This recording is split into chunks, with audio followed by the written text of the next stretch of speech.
The guilty verdict for George Floyd's murder is a victory, an example of the system working, but it's merely a small step in a long journey, one in which all of us must play a part. In the days before, during, and since the trial, many others have suffered at the hands of gun and police violence. As we've done in the past, we offer our condolences to all those affected, and another moment of silence for the victims before we get the conversation started.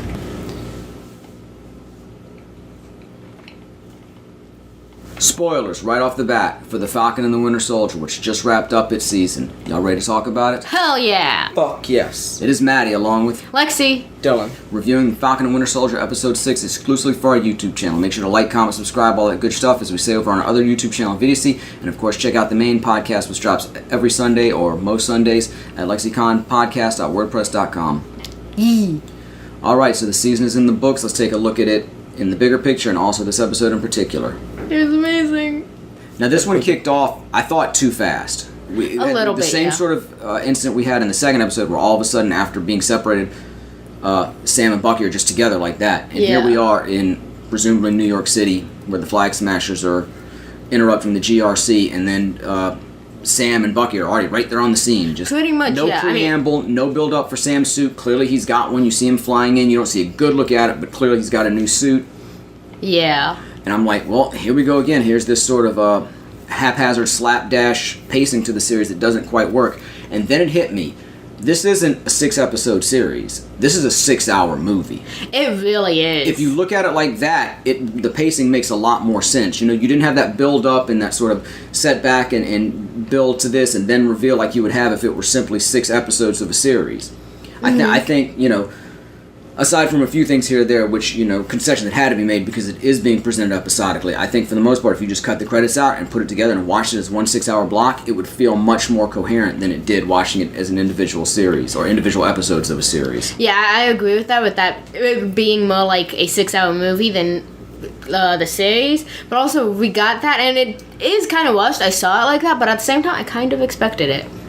I don't know, I didn't expect much of a build-up. I guess that does make a degree of sense. I did expect more, like I said, because I was looking at it as an episodic series. But Yeah. but then after seeing that and thinking about it and processing from it, I'm like, no, this is just a really long movie. It really and is. it plays out like a movie would, with the same sort of, you know, the build-up was him opening the case. So the next thing you would see is him coming out in a movie. That's what you'd see. You'd see him open the case, and the next thing you'd see would be the faraway shot where you get, you know, the notion of it, and then you get the close-up, which we got. And by the way, I love that moment when he broke into the building. Someone's like, "Who are you?" And he's like, "I'm Captain America." And Sam fully owning it and taking on all the weight and the responsibility of the position. Just no preamble to it. Just, "I'm Captain America." That's, you know, this is the last episode, for now at least, and that's where he needed to be, and I was super happy to see that. I thought that was a great moment.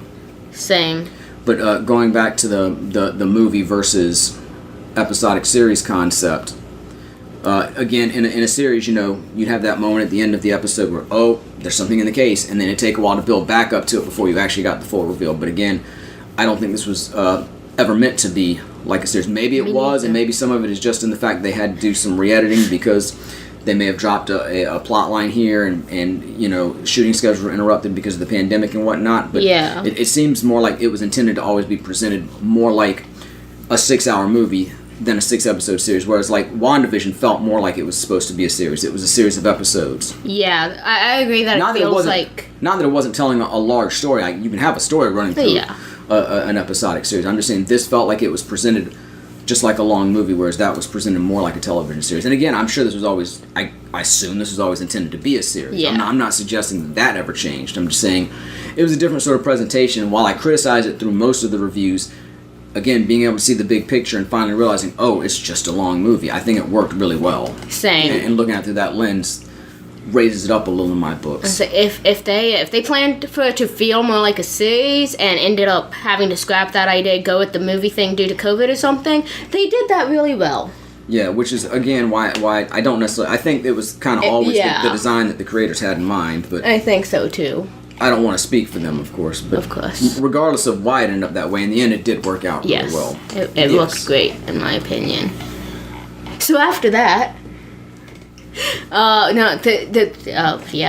What? You're great. I get too excited and I forget what I'm supposed to say. Let's point two things out. One, we were wrong in assuming we were going to get an announcement for a second season. Yeah. It hasn't been announced there's not going to be one, but I really assumed that maybe at the end of this we were going to get the reveal of season 2, sort of like we got the Book of Boba Fett reveal at the end of Mandalorian season 2. I thought for sure we were going to get Falcon and Winter Soldier season 2, or Captain America and Winter Soldier season 2, or Captain America and the White Wolf. But that still could be yet to come. The hopes for that haven't been dashed, and there's still enough meat left on the bone that they can go forward with the series. Yeah, we didn't get that, but repeatedly, season 2, I'm sorry. Repeatedly they did put Captain America and the Winter Soldier, and I'm just sitting here like, that's great, Disney, but that's a movie you gave us 7 years ago. It is weird that they switched Sam to Captain America, but they didn't turn the dial on Bucky to be the White Wolf. Yeah, especially since he was referred to that a couple times in the series. Yeah, he made the reference to Sam, and then Io said that to him from the Winter Soldier title. Exactly. But then again, that could still be what season 2 is called. Yeah,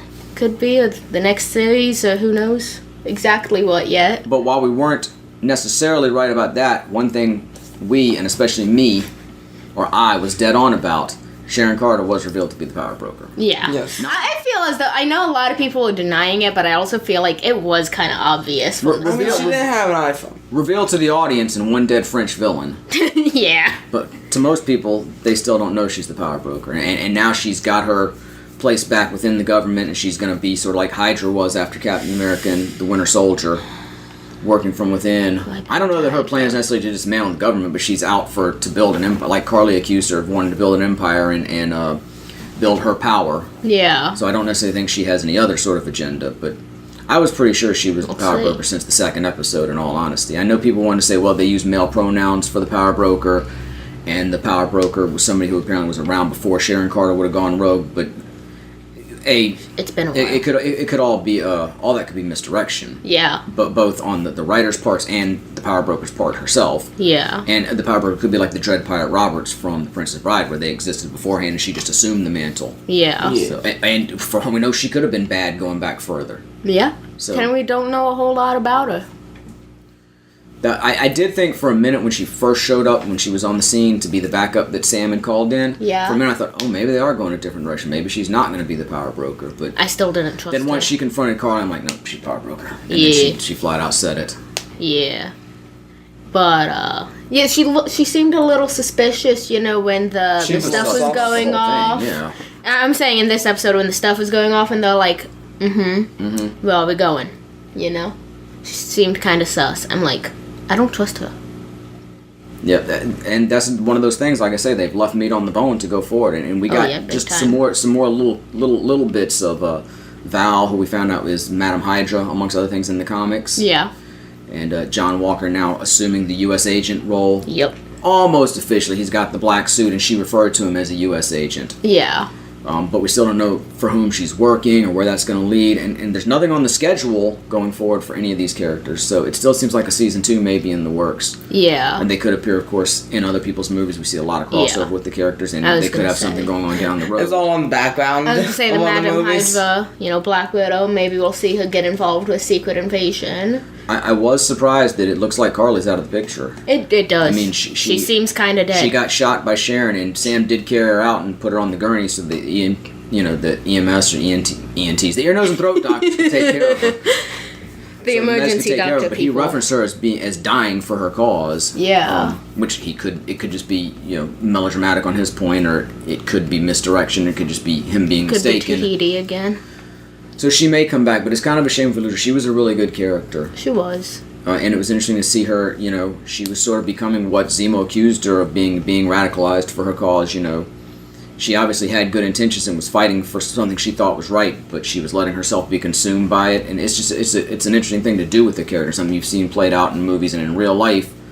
Yeah. And I thought she could be a very interesting character going forward, but we may or may not get that opportunity. I guess we'll have to see. For the most part, the Flag Smashers all got wiped out. For the most part, yeah. I mean, I assume there's got to be more. Zemo got his revenge. I didn't see that coming at the end, where Zemo's manservant blew up the truck. Yeah. Especially right after the guard was like, one world, one people was like, oh, okay. So they're going to the raft where Zemo is, and they've got a person on the inside. Oh, the Flag Smashers are going to... Nope. Yep.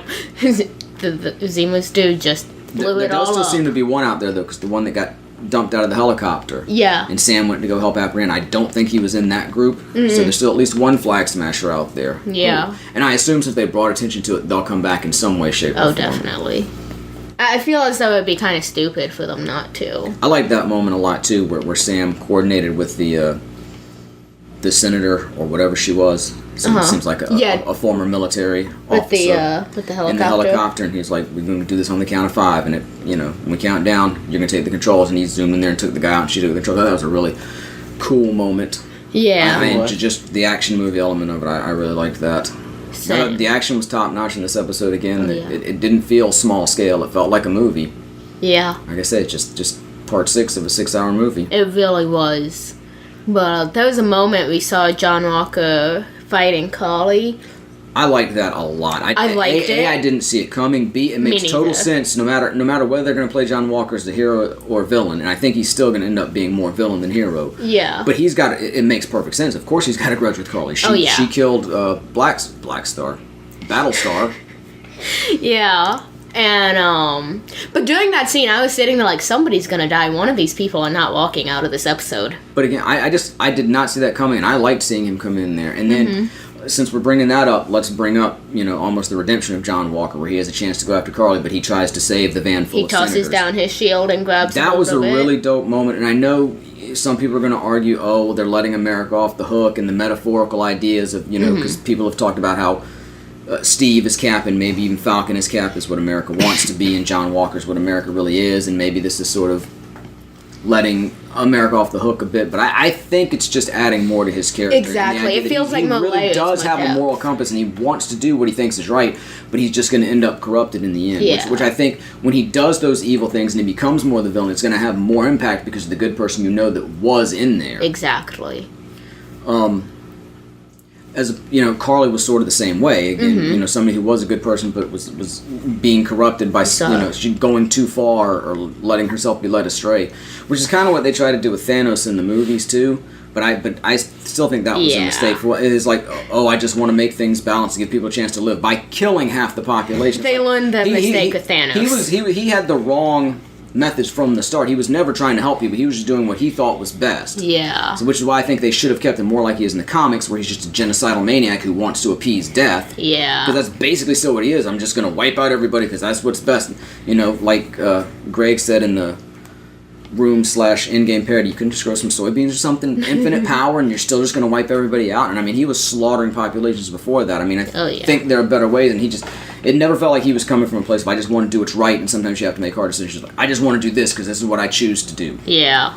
So, I still think he's a good villain. I just think it's a little more muddied with him. And with these characters, you can have where they have a good side, and it just gives that much more impact to when the bad side wins out. Definitely.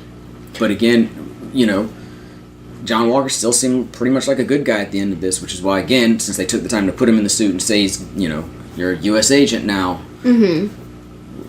There's got to be more coming for these characters definitely. somewhere. There's no way they just too much left hanging. And I mean, of course, Sam is officially. I mean, he didn't necessarily get the government sanction, but he officially assumed the mantle of Captain America. So there's that. We could get another series of Cap movies. Oh yeah, he repeatedly said it in the show.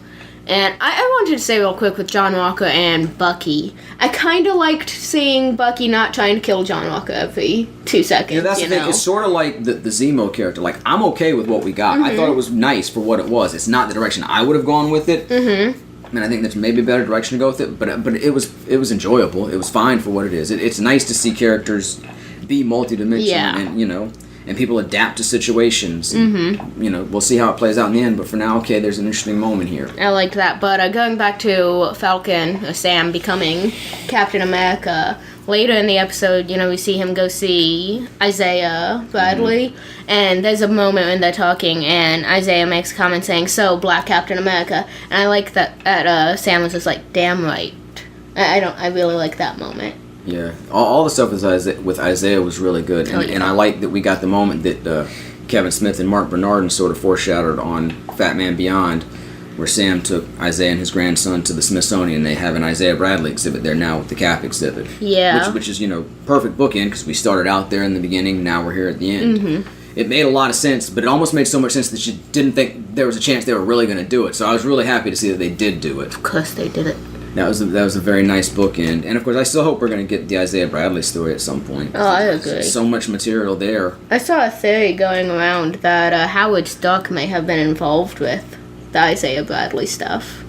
I don't know. I don't think he had too much to do with the super soldier serum, though. He was more That's the why tech Bucky, guy. Winter Soldier killed him, though. He was delivering it or something, I think. Okay, but that was an older story. Like I said, it's a theory. I don't think the story was that he worked on it, but I don't know. We'll have I guess to wait and see. We'll either find out or we won't. Exactly. So what do we think of Sam's speech to the senators and the world at large at the end? I enjoyed it. I thought it was pretty right on. Maybe just on this side of too melodramatic, maybe, but I think it still represents the ideals we're all pulling for. I say it kind of buttered the whole, I don't want to necessarily say cliche kind of speech, something like that though. Kind of buttered it, but overall I thought it was really good, really nice. I thought it worked for the most part. Exactly.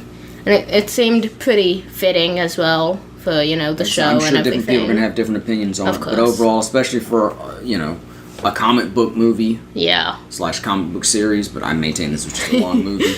It was. Disney was like, we've got too many movies, we'll give you a series. I think overall it did its job, and it encapsulates how Sam feels and why he would think that he should take on the role of Captain America, even considering the way, black people have been treated by this country, and even in the, in the service of the Captain America program, for lack of a better word. Yeah. And overall, I think the series did a nice job dealing with, these sort of, timely in that they're on sort of the forefront of people's minds and they're in the media, everything, but obviously there are issues that have been going on since the beginning of this country. Yeah. And even beforehand, so you don't necessarily expect that from just a comic book movie. And I think they did a pretty good job presenting that and just the bigger, more splashy superhero action movie stuff. And again, I know different people have different opinions on that, and this is just ours. Yeah. For the most part, I really like what they gave us. I'm interested to see where they go next. I'm very excited to see where they go next.